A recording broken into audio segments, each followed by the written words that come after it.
Hello everyone. तो last class तक हमने देखा था कि एसक्यूएल कनेक्टर को इंपोर्ट कैसे करते हैं। उससे पहले देखा था इंस्टॉल कैसे करते हैं। इंस्टॉल करने के बाद इंपोर्ट कर लिया। इंपोर्ट करने के बाद कनेक्शन बना लिया। उसके बाद कनेक्शन चेक किया, बन गया। अगर बन गया तो कर्सर बना लिया। कर्सर बनाने के बाद डेटा फेच कर लिया। अभी जितना मैंने बोला उसको लिख के दिखा देते हैं, फिर उसके बाद आगे बात करते हैं।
तो ये सब पैरामीटर्स पास करने होते हैं। होस्ट जो बाय डिफॉल्ट लोकल होस्ट होता है।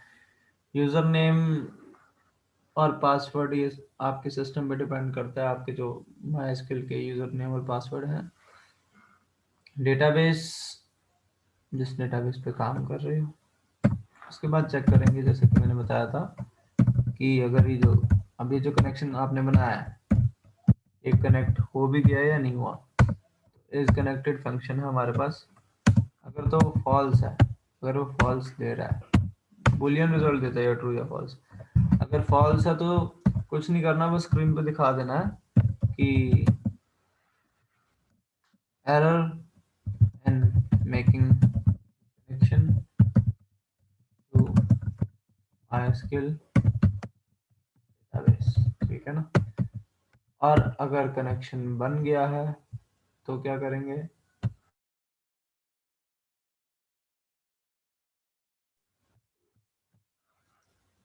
कनेक्शन बन गया तो लाइन चलेगी नहीं, या तो एल्स में लिख दो।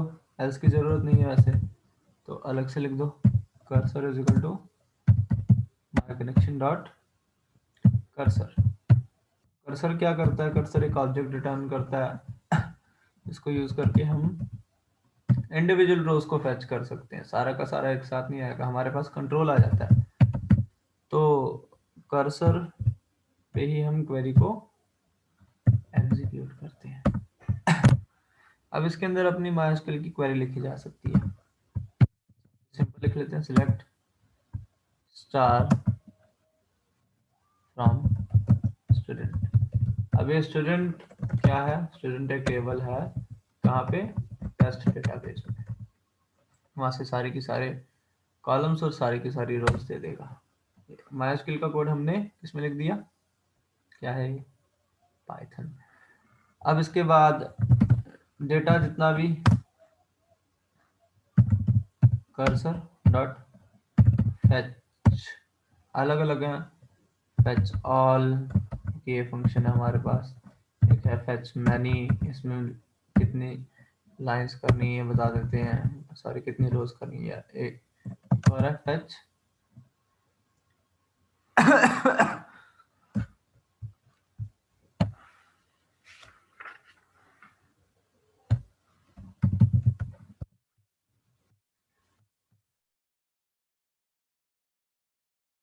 Fetch one. तो हम फेच ऑल कर लेते हैं। ठीक है, अब डेटा में सारी की सारी रोज आ गई।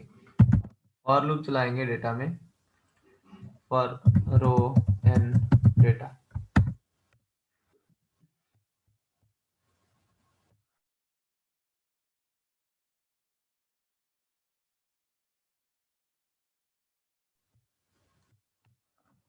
और हर इटरेशन के लिए प्रिंट कर देंगे। अब ये डेटा किस टाइप का डेटा होगा ये भी मैं बता दूंगा। और लास्ट में क्या करना होता है, माय कनेक्शन डॉट क्लोज कर देते हैं, जैसे कि आप फाइल हैंडलिंग में भी एंड में क्लोज करते हो ऐसे क्लोज कर दिया जाता है। अब रो में होता क्या, तो व्हाट क्वेश्चन आया एक, what kind of data does H all या एच मैनी या एच एच क्या था, ओनली था, वन था, फेच वन।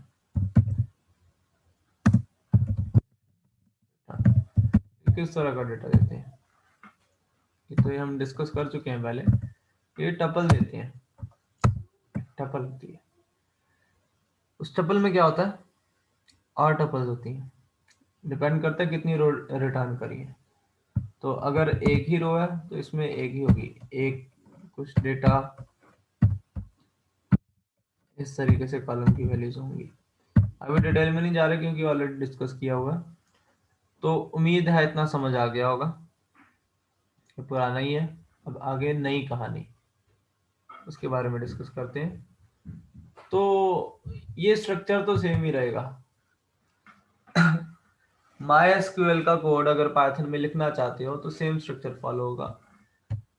अब यहाँ पे इंपॉर्टेंट चीज है MySQL क्वेरी, जो डेटा फेच करना है वो असली काम है। बाकी का काम तो एक एक तरह का एक स्ट्रक्चर बन गया, एक ढांचा बन गया जो कि हर जगह तुम रिपीट कर सकते हो। अब जो तुम्हारा काम बदलेगा वो जो लाइन मैंने हाईलाइट करी है यहाँ पे बदलेगा, तो इसको अच्छे से यूज करना आना चाहिए। तो ये 2 क्लासेस में हम कर लेंगे। आज इसकी पहली क्लास है, पैरामीटर्स पास करने, क्वेरी के अंदर पैरामीटर्स पास करने, ये हम देखेंगे कैसे करेंगे।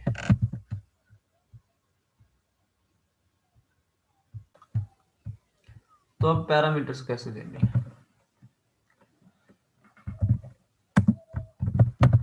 पैरामीटराइज्ड क्वेरीज, यही आज का टॉपिक है। तो एग्जांपल लेते हैं। अब जैसे ये हमने यहाँ पे क्वेरी लिखी थी ना, सिलेक्ट स्टार फ्रॉम स्टूडेंट, यहाँ पे आगे वेयर लिख देते हैं, वेयर मार्क्स ग्रेटर देन 70। अब खाली उन स्टूडेंट्स को दिखाएगा जहाँ पे मार्क्स 70 से, जिनके मार्क्स 70 से ज्यादा है। पर अब अगर हम रन टाइम पे 70 को चेंज करना चाहते, मतलब ये 70 फिक्स रख दिया, हम चाहते फिक्स ना हो, बाहर से चेंज कर पाए। एक एग्जांपल देता हूँ, एकदम बेसिक पे चल रहे हैं। जैसे कि नम वेरिएबल बना दिया, int input,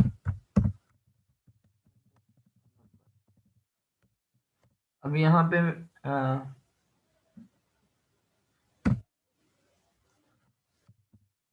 num2 is equal to num plus 5। अब ये num है,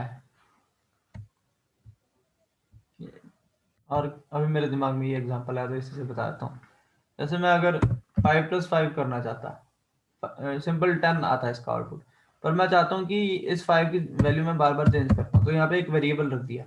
इसी तरीके से यहाँ 70 की जगह कुछ ऐसा नम जैसा रख दूँ, तो मैं ये चाहता हूँ ताकि मैं बाहर से ही वैल्यू चेंज कर दूँ। अब नम की वैल्यू बाहर से चेंज होगी तो यहाँ पे चेंज हो जाएगी, इस हिसाब का कुछ करना चाहता हूँ। इतना अच्छा एग्जाम्पल नहीं था, पर हाँ समझ सकते हो।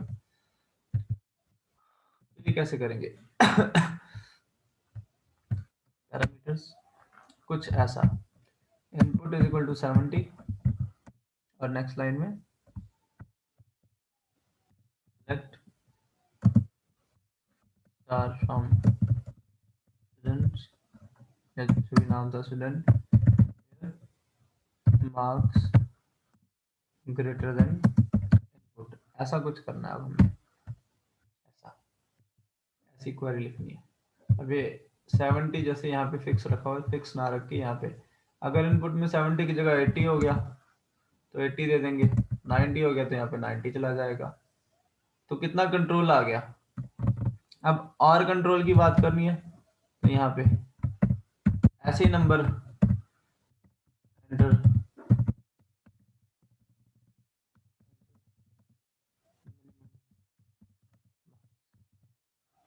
दैट यू वांट टू, ये भी तरीका। तो ऐसा कुछ करना है। स्टार्ट करते हैं।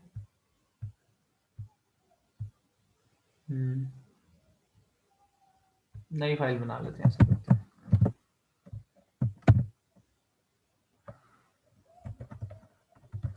क्या नाम रखें, SQL कनेक्शन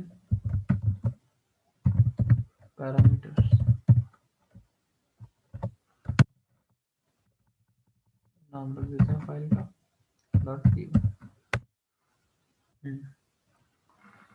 और इसको हटा देते हैं यहाँ से।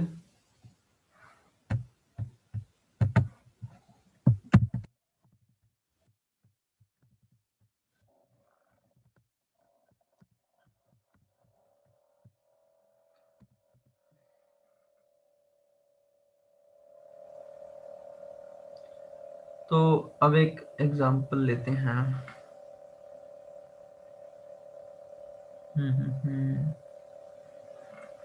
हाँ, select star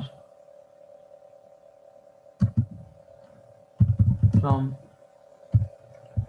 student where marks.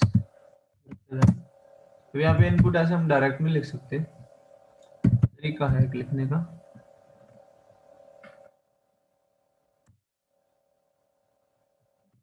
तो पहले पूरी स्ट्रिंग में आती है, कोर्स में आती है। तो लिखने का तरीका ये है, परसेंटेज एस को यूज करना है, और यहाँ पे आगे परसेंटेज में एक टपल पास कर दोगे 70। अब यहाँ पे कॉमा लगाना जरूरी है, मैं इसके बारे में बात करता हूँ अभी थोड़ी देर बाद। अब क्या होगा, यहाँ परसेंटेज के बाद जो एस है वहां पे परसेंटेज के बाद की 70 से वैल्यू चली जाएगी। कोड के साथ लिखें अगर, तो इसी को कॉपी कर लेते हैं।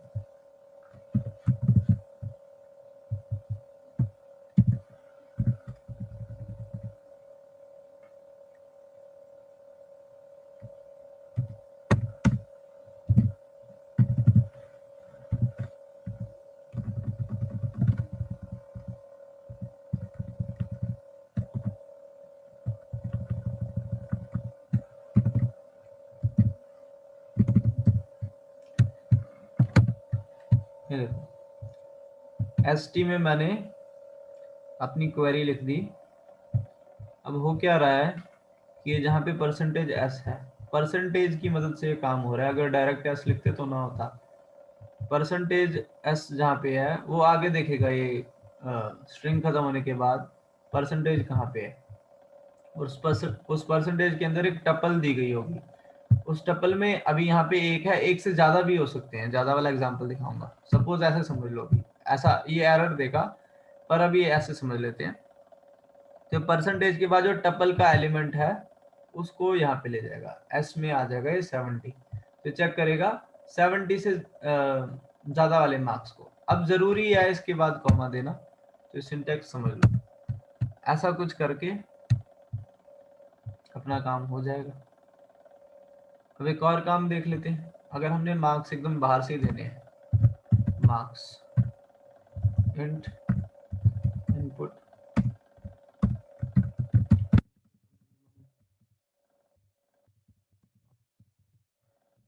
यहाँ पे मैंने मार्क्स लिख दिए। बाहर से यूजर वैल्यू चेंज करेगा मार्क्स की, उस हिसाब से वो डेटा दिखा देगा। तो काफ़ी यूज़फुल है ये। एक और एग्जांपल देख लेते हैं, नोट डाउन कर लेना जिन्होंने करना है पॉज करके। एक और एग्जांपल देखते हैं हम मार्क्स और सेक्शन का। तो marks greater than percentage S and section greater than percentage. अब यहाँ पे भी एस ही आएगा, जितनी बार लिखना है एस लिखना है। इसको कहते हैं स्ट्रिंग टेम्पलेट्स, स्ट्रिंग टेम्पलेट्स कहते हैं। एस एस की स्ट्रिंग के लिए मार्क्स, और यहाँ पे सेक्शन हम फिक्स दे देते हैं अभी के लिए बी। तो बी सेक्शन के उन्हीं बच्चों को दिखाएगा जिनके मार्क्स ये जो बाहर से यूजर देगा उससे ज्यादा होंगे। आई होप समझ आ गया होगा। एक और एग्जांपल दिखा देता हूँ।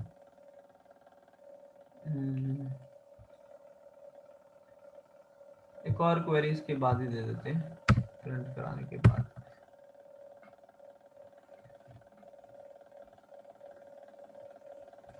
दूसरे टेबल में करते हैं, एक और एग्जांपल देख लेते हैं। इसको नोट डाउन कर लेना।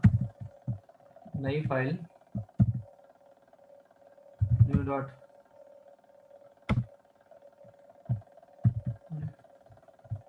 सेव करें जरा, save as new dot p1 already exist, तो ओल्ड डॉट p1 कर देते हैं। अब यहाँ पे क्वेरी क्या दे रहे हैं हम, क्वेरी क्या दे रहे हैं, अपडेट। अपडेट कैसे होता है, अपडेट टेबल नेम, टेबल का नाम कंप्यूटर्स है। अब किस रो की वैल्यू चेंज करनी, मतलब क्या होता है, किस कॉलम की वैल्यू चेंज करनी है। Set ram equal to percentage S where ID equal to percentage S. अब यहाँ पे हम आगे दोनों की वैल्यू दे सकते हैं। जैसे यहाँ पे 20 दे दिया और यहाँ पे 2 दे दिया, ऐसा कुछ कर सकते हैं। इसके अलावा एक और तरीका वो भी मैं बता देता हूँ। अभी इसमें एक बात एसक्यूएल की मैं बता देता हूँ कि set ram equal to percentage S, ram यहाँ पे कॉलम है और ये आईडी की वैल्यू है। मतलब जहाँ पे आईडी कॉलम की वैल्यू 2 है वहां पे रैम कॉलम की वैल्यू 20 कर दो। मतलब मल्टीपल कॉलम सिलेक्ट होंगे, हो सकता है एक ही हो। आई होप समझ आ गया होगा, नहीं आया तो पूछ सकते हो। तो एक तरीका ये हो गया। एक और है, कुछ और भी है हमारा। हाँ, इसमें एक गलती है, नीचे एसटी लिखा हुआ ऊपर क्वेरी लिखा हुआ, क्वेरी लिखा। अब एक और इससे भी अलग चीज है, मार्क्स की कोई जरूरत नहीं है इस वाले में। इससे भी अलग चीज जो है वो है कि हम यहाँ पे कुछ मत दें, या क्वेरी ऐसी रहने दी। यहाँ पे पैरा कुछ भी वेरिएबल बनाओ, पैरा दो चीजें दे दी, वही 20 और 2 दे देते हैं। यहाँ पे परसेंटेज लगाने की जरूरत नहीं पड़ी। वैसे हम क्या करते, यहाँ परसेंटेज लगा के फिर पैरा लिखते अगर वो लाइन नीचे होती इसके। पर अब हम परसेंटेज के बिना डायरेक्ट यहाँ पे पास कर सकते हैं। तो एक तरीका ये है, इसके अलावा एक और तरीका जो कि नेक्स्ट लेक्चर में डिस्कस करेंगे। आई होप समझ आ गया होगा सबको। Bye bye.